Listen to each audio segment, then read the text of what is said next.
Hi all, today 1st July 2026 இது ஒரு educational video. இந்த வீடியோவில் லெவல் பேஸ்டு ட்ரேடிங் எப்படி பண்ணுறோம் அப்படிங்கிறத நம்ம இங்கே பார்க்க போகிறோம். ஸோ நம்மளோட டெலகிராமில் இன்னைக்கு 3 லெவல் கொடுத்துருந்தோம். ஸோ 3 லெவலில் மார்க்கெட் எப்படி ரன் ஆகுது அப்படிங்கிறத வெரி கிளியராக பார்க்கலாம்.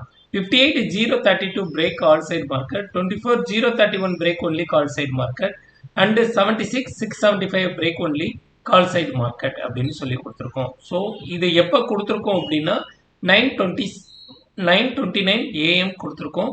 ஸோ மார்க்கெட்டை நீங்கள் பாருங்கள், நிஃப்டியில் இந்த லெவலை பிரேக் பண்ணோன்னே நமக்கு ஒரு பை சிக்னல் கிடச்சிருக்கு.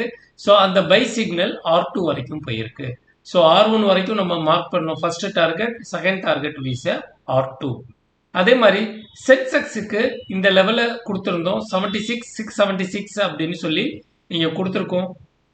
76,675 இங்கே இருக்கு பாருங்க, மார்க் பண்ணி காமிக்கிற பாருங்க.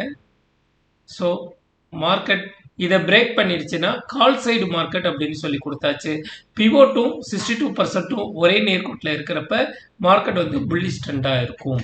ஸோ இங்கேருந்து ஆரம்பிச்சோன்னே மார்க்கெட் இங்கேருந்து ஒரு பை சிக்னல் ரேலி R2 வரைக்கும் போயிருக்கு. சாரி, 162% வரைக்கும் இது போயிருக்கு. R1 ஃபர்ஸ்ட் டார்கெட் இங்கே போட்டிருந்தோம். ஸோ மார்னிங் 10 o'clock இந்த R1 அடிச்சிருச்சு. அண்ட் பேங்க் நிஃப்டிக்கு பொறுத்த வரைக்கும் மார்னிங் ஒரு லெவல் கொடுத்துருந்தோம். இந்த எஸ்டர்டே ஹை 200% பிரேக் பண்ணால் மட்டும்தான் பை சைடு போகும் அப்படின்னு சொல்லியிருந்தோம். ஸோ மார்க்கெட் அதே மாதிரி போயிடுச்சு. ஸோ இன்னைக்கு ஓவரால் நம்ம எவ்வளோ எடுத்திருக்கோம் அப்படின்னு பார்த்தீங்கன்னா 13,520 எடுத்திருக்கோம். ஸோ இதை பற்றி டீட்டெயில் தெரியணும்னா ஸ்க்ரீனில் தெரிகிற நம்பருக்கு எனக்கு வாட்ஸ்அப் பண்ணுங்கள். ஸோ மார்னிங் 9 o'clock எனக்கு வாட்ஸ்அப் பண்ணுங்கள். நான் டெய்லி நடக்கிற ஜூம் மீட்டிங்கில், லைவ் ஜூம் மீட்டிங்கில் நீங்கள் பார்ட்டிசிபேட் பண்ணலாம். நான் வந்து உங்களுக்கு லிங்க் அனுப்புகிறேன். ஸோ இந்த லெவல் பேஸ்டு ட்ரேடிங் எப்படி நடக்குது அப்படின்னா, ஒரு மார்க்கெட் ஓப்பன் ஆனோன்னே ஸோ பிவோட்டோட கால்குலேஷன் எல்லாமே நான் மார்னிங் எங்கள் கம்யூனிட்டியில் நான் அனுப்பிடுவேன்.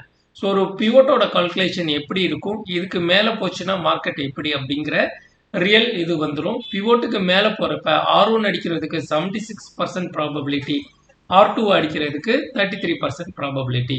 ஸோ இந்த ப்ராபபிலிட்டியை நோக்கி போகும். அண்ட் பிபுனாசி லெவலில் பேஸ் பண்ணி நம்ம எடுக்கிறதுனால ஸோ நமக்கு ட்ரேடு வந்து ப்ரொஃபஷ்னலாக நீட்டாக நமக்கு முடியும். ஸோ நாளைக்கு இன்னொரு ட்ரேடில் சந்திப்போம். Thank you all, bye by.